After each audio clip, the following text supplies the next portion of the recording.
নমস্কার। Robert Kiyosaki তার লেখা বই রিচ ড্যাড পুয়ার ড্যাডে লিখে গেছেন, আমাদের স্কুল, কলেজ, শিক্ষা ব্যবস্থা, সমাজ ব্যবস্থা, আমাদের পাড়া প্রতিবেশী, বাবা মা, আত্মীয় স্বজন সবাই শিখিয়ে গেছেন কিভাবে একজন চাকর হতে হয়। ভালো পড়াশোনা করো, ভালো চাকর হবে, বড় চাকর হবে। তারা কোনোদিন এটা শেখায়নি কিভাবে একজন বিজনেসম্যান হতে হয়, কিভাবে একজন এন্টারপ্রেনার হতে হয়। আজকে এই ছোট্ট কবিতাটার মাধ্যমে এই কনসেপ্টটাকেই আমি হাইলাইট করলাম। যদি ভালো লাগে, লাইক, শেয়ার, সাবস্ক্রাইব মাস্ট। ছাত্র জীবনের কুরুক্ষেত্র কবিতাটার নাম। জীবনটা যেন কুরুক্ষেত্র, যুদ্ধ সবার সাথে। ভীষ্ম পিতামহ লুকিয়ে আছেন জন্মদাতার মাঝে।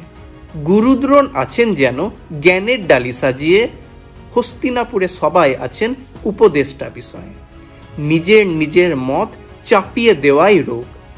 ভীষ্ম, দ্রোণ, হস্তিনাপুর পিছিয়ে যাচ্ছেন রোজ। সেদিনের কুরুক্ষেত্রে 18 দিনের যুদ্ধ শেষ। আজকের কুরুক্ষেত্রে হয় না সে যুদ্ধ শেষ। স্কুল কলেজের অ্যাডমিশন, পরীক্ষার রেজাল্টের প্রেসার, প্রতিযোগিতার রঙ্গমঞ্চে প্রতিদ্বন্দ্বী সবাই সবার।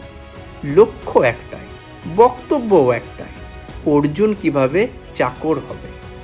মানুষ গড়ার কারিগর বলেন, দাসত্বটা শুরু করছো কবে। দুর্যোধন যুদ্ধ করে সেকেলে বিচার অস্ত্র পেয়ে।